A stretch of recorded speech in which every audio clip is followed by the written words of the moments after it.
네.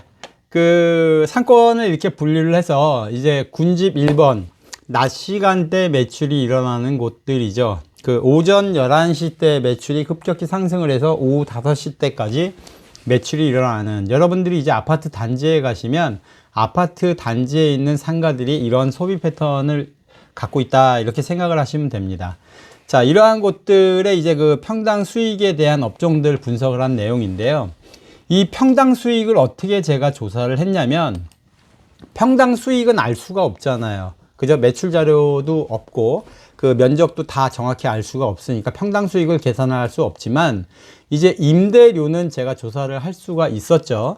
전에 이제 그 부동산 서브 연구소에 있을 때, 상권분석 연구소에 있을 때 이제 부동산 임대 광고들이 있잖아요. 임대 광고들을 보면 업종들마다 이제 그 평당 그 임대료를 지불하는 금액들이 있어요. 그래서 지역별로 이제 그 데이터를 제가 조사를 해서 그 뽑았던 내용입니다. 그래서 아파트 주거 지역에, 주거 밀집 지역에 있는 업종들이 어떤 업종들이 평당 임대료를 가장 많이 지불을 하는지를 조사한 내용이에요. 그래서 왼쪽에 보시면 이 화장품이라든가 이동통신, 의류점, 죽전문점 이런 순서로 임대료를 많이 지불을 하고, 남성 커트 전문점, 그 다음이 패스트푸드, 이렇더라 이겁니다. 그래서 그 밑으로 제일 아래에 있는 구는 헬스클럽이라든가 골프 연습장, 당구장, PC방 이러한 류이더라 이거예요. 여러분들이 보시면 그냥 1층에 있는 업종들, 그 다음에 2층에 있는 업종들, 그 다음에 3층에 있는 업종들, 지하에 있는 업종들, 이렇게 생각을 하시면 돼요. 자, 아파트 단지에 우리가 이제 상가 분양 물건이라든가 이러한 것들을 보잖아요. 그때 여러분들이 이제 분양 상가를 선택을 하시든 경매를 선택을 하시든 그 상가 물건을 분석을 하실 때 참고를 하실 내용들입니다. 자, 일단 아파트 단지 상가에 대해서 제가 말씀을 드리자면, 몇 가지를 말씀드리자면, 자, 신도시가 계속 1차, 2차, 3기 신도시 이렇게 계속 개발이 될 때마다 주거 환경이 좋아진다고 그랬죠. 주거 환경이 좋아진다라는 거는 사람들을 분산시키고 아파트 동간의 거리를 띄우고 이러한 것들이에요. 그렇다 보니까 상업 환경은 안 좋아질 수밖에 없습니다. 사람들이 한 곳으로 몰리질 않으니까 상가가 대부분 분산이 되어 있어요. 그렇다 보니까는 그 신도시에 있는 상업시설들 같은 경우는 공실들이 그렇게 많은 이유가 바로 그러한 이유에 있습니다. 그러니까 배후의 단지 상가가, 단지 세대수가 많으니까 뭐 이거는 정말 의미 없는 내용입니다. 자, 이런 상권에 우리가 상가 분양을 하거나 투자를 할 때 그 보셔야 될 게 과연 뭐냐면, 그 우선 업종을 보실 때 이 상위군에 있는 업종들이 들어갈 수 있는 입지, 예, 그러한 그 상가들을 보시는 게 중요하고요. 상가 경매가 나왔습니다. 딱 보니까, 제가 보니까 매출 패턴이 오전 11시에서 오후 5시까지 매출 패턴이 일어나는 아파트 단지 주거 밀집 지역 상권입니다. 거기에 1층 상가 경매가 나왔어요. 그러면 그 상가 경매 물건을 보고 이러한 업종들이 어떠한 것들이 있는지를 보는 거예요.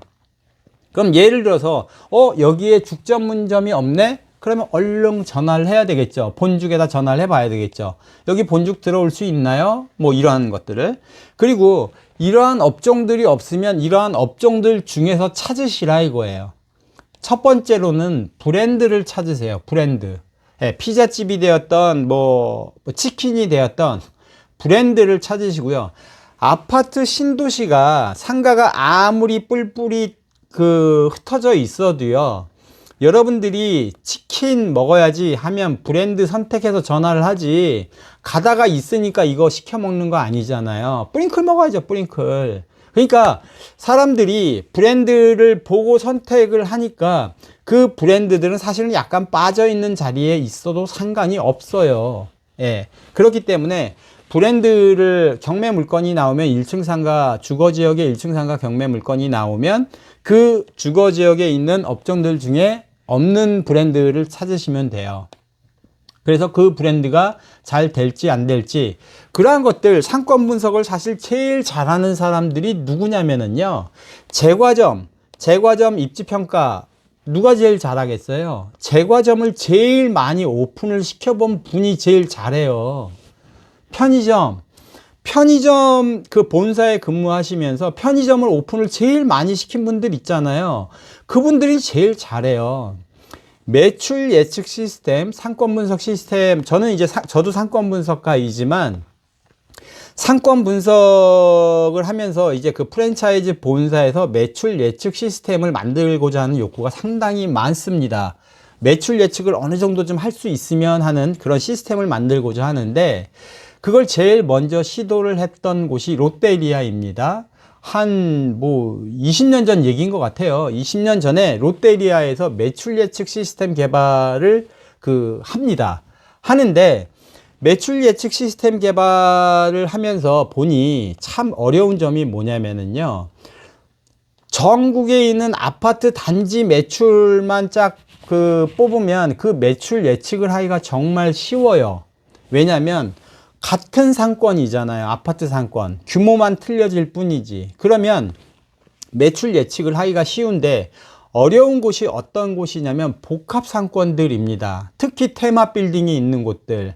롯데월드 안에 있는 그 롯데리아. 이 매출 어떻게 추정을 하겠어요? 모르죠. 그죠? 그러니까 상권들이 너무너무 각기 특징들이 있기 때문에, 사실 부동산 특징 중에 가장 중요한 게 그거잖아요. 똑같은 부동산은 단 하나도 없습니다. 상업지도 마찬가지거든요. 상가도 똑같은 상가는 단 하나도 없어요. 그러면 그걸 경험적으로 매출 예측을 하는데, 편의점 같은 경우도 매출 예측 시스템 개발들을 하려는 욕구가 있습니다. 근데 제가 그걸 하면서 참 느끼는 게 뭐냐면은요, 상가를 개발을 합니다. 편의점 개발을 하시는 분이 정말 오래 하신 분입니다. 저기 편의점 들어가면은 매출이 얼마나 나올까요? 그러면 한 350 정도? 380? 많으면 한 380 나오겠는데요? 거의 정확해요. 그분들. 예, 정말 이 사람의 능력은요, 예, GPT보다 낫습니다. 예, GPT는 그 데이터 다 집어넣어줘야 되지만 변수 너무 많고, 예, 못해요. 그러니까 제 이 말씀을 드리는 이유는 뭐냐면, 프랜차이즈 본사에 있는 분들 이야기를 잘 들으세요. 그분들 얘기를 잘 듣고 잘 활용을 하셔야 돼요. 무조건 믿고 따라가지 말고요. 예.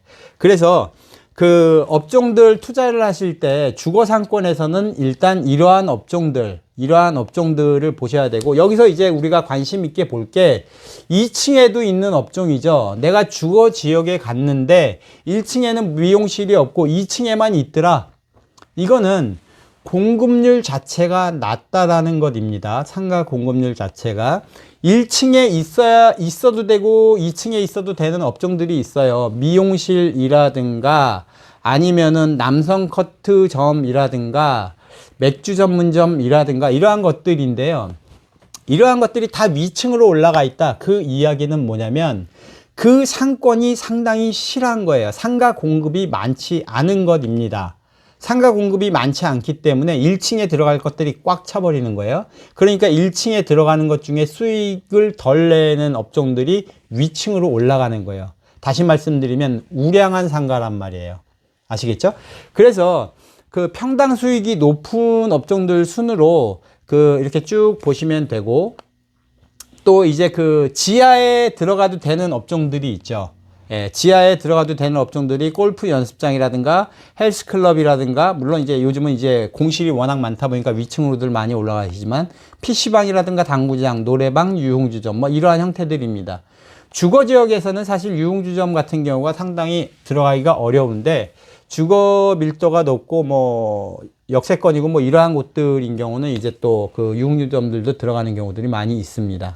그래서 주거 지역에 있는 상가를 공략을 하실 때, 제가 이제 아파트 단지 상가를 분양을 받으시던 경매로 받으시던 투자를 하실 때 제일 안 좋은 것부터 말씀을 한번 드려보면 나홀로 아파트입니다. 나홀로 아파트인데 단지가 비교적 작지 않아요.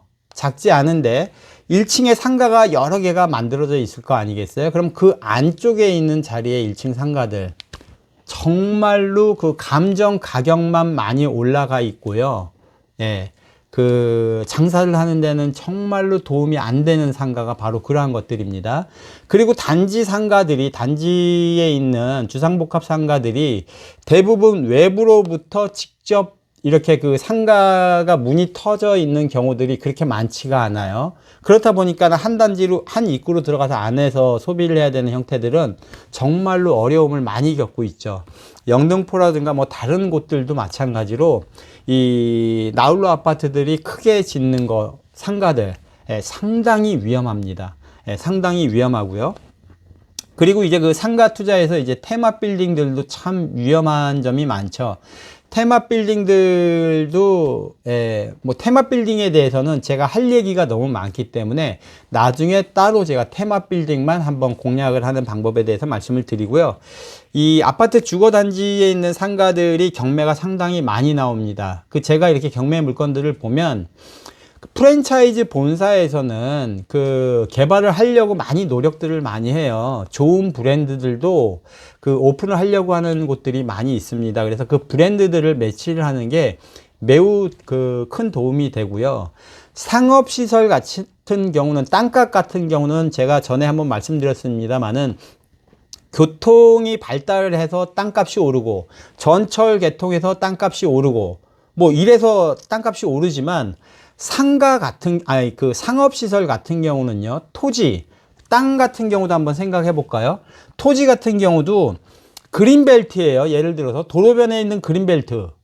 도로변에 있는 그린벨트 할 게 없잖아요. 그죠? 근데 그거를 가스 충전소가 막 생길 때 가스 충전소가 부족합니다. 정부에서 그걸 풀어줘요. 그린벨트에도 가스 충전소를 할 수 있게끔. 그런 걸 하셔야죠. 예. 자, 그러면 요즘 이제 농림지역에 대한 이야기들이 많은데요. 농지에 이제 법이 많이 바뀌다 보니까 농지 거래가 힘들어졌죠. 농지를 소유하고 있는 사람들이 소유하기가 힘들어졌어요. SH 분들이 이제 그렇게 만드신 건데, 어쨌든 농지에서도 할 수 있는 것들이 많이 있죠. 농사만 짓는 게 아니에요. 농지에서도, 절대 농지에서도 농업과 관련되어 있는 판매업들 할 수 있습니다. 예를 들자면 로컬 판매점들 있잖아요. 지역의 특산물들을 파는 판매업 허가 가능합니다. 예. 농지에서 또 그 농기계 수리하는 거 가능합니다. 농업과 축업 뭐 이런 그 농축산업하고 연관이 있는 것들은 다 하실 수가 있어요. 그래서 운용을 잘 할 수 있는 방법을 찾아내는 게 관건입니다. 상가 같은 경우는 특히 그렇습니다. 그래서 이 업종에 대한 이해들을 좀 많이 하실 필요가 있어요. 창업을 하시는 분들이 TV에서 너무 먹는 음식 쪽으로만 자꾸 방송 나오고 하다 보니까 먹는 것만 막 창업을 하죠. 배달 전문점 뜬대 하니까 뭐 전 국민이 치킨을 튀기고 있어요. 우리나라 사람들이 상당히 빠르고 민첩하고 이렇죠. 그러다 보니까는 빠르게 움직이는데, 이런 공급 과잉기에도 너무 빠르게 공급 과잉이 되죠. 그래서 좋다라고 생각하면 대부분 이미 이제 포화인 상태인 것들이 상당히 많습니다.